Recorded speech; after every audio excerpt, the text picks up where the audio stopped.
Do you like puzzle platformers? If you do, you're going to love this game. This is Grave Danger, and I want to start by saying that I was pleasantly surprised by it. Really. I had lots of fun with this one, and I like it so much because it sticks to the basics in a way that is actually super cool. It is pretty traditional in the sense that it's not any better than other puzzle platformers I've played, but that was okay because it was fun, and that's all I really want out of a game, is just to have fun. You play as 3 characters here, a cowboy, a wizard, and a phantom. Each of them have their own skill sets, like the cowboy can climb walls, the wizard has a double jump, and the ghost can levitate.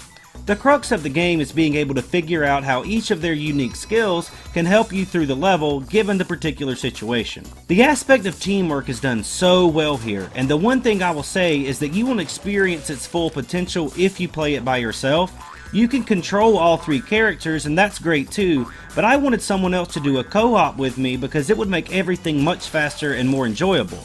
Maybe I'll find a buddy to pick this up so we can play it together.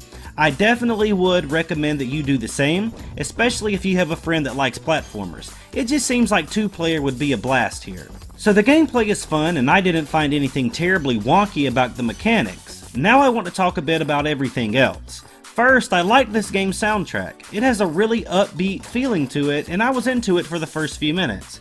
The problem is, I got tired of hearing it. Through the first few levels of the game, it really felt that I was hearing the same song over and over and over, and that got old really quickly. I like the song that they have, but they just need to add more.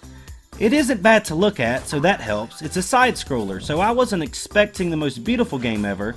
The colors and the theme go well with the gameplay, and I can't say anything terrible about it. It's pretty average, but the way they wrote their characters and designed them make it work really well, so it's good there as well. So it's repetitive to listen to, and it isn't graphically elite or anything, but what made me like this a lot, aside from how fun it is as a platformer with some really cool puzzles, is the writing. The story isn't anything to write home about, but the dialogue is actually funny sometimes. I mean really funny.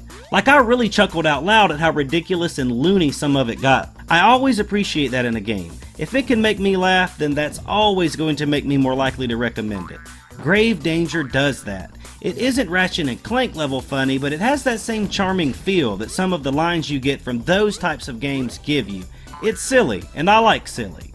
So, overall, I think this is really fun, but I would want to play it co-op. The soundtrack needs work, and is visually, okay. The dialogue keeps everything going long enough for it to have staying power, and I really appreciate the complexity of some of the puzzles. I would certainly recommend picking this one up, but it is $15, which it seems a bit pricey to be honest. I don't think this game has a very high budget, so they could probably make money at 10, which is kind of what I think it's worth. Either way, it's a good game. If you like puzzle platformers, pick it up for $15. Anyone else might want to wait on a sale. Well, that's Grave Danger, guys. If you liked it, leave a like. If you like me, subscribe. Don't forget to join our Discord, check out the Patreon, and I will see you on the next one.